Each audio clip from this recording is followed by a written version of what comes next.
बैठाला ए पिया घरे बैठाला ए राजा घरे बैठाला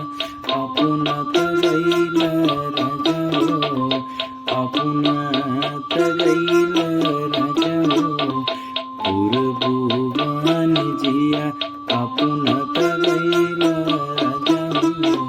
पूर्वभुवन जिया के करा से हंसबो रे पिया के करा से बोलबो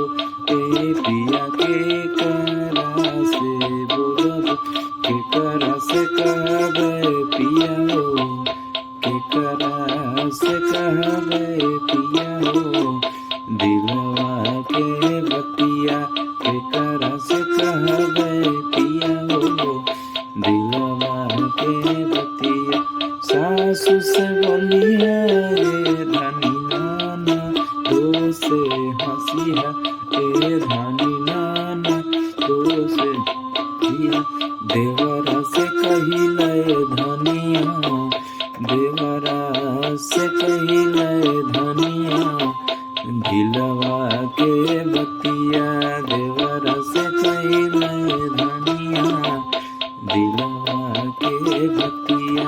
गावन करवला ए पिया घरे बैठाला ए राजा घरे बैठाला कौन हमारे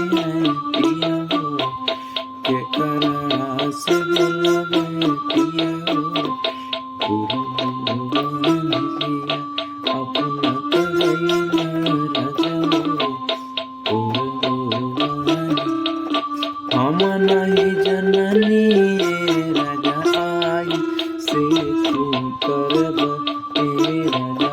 आई से तुम करब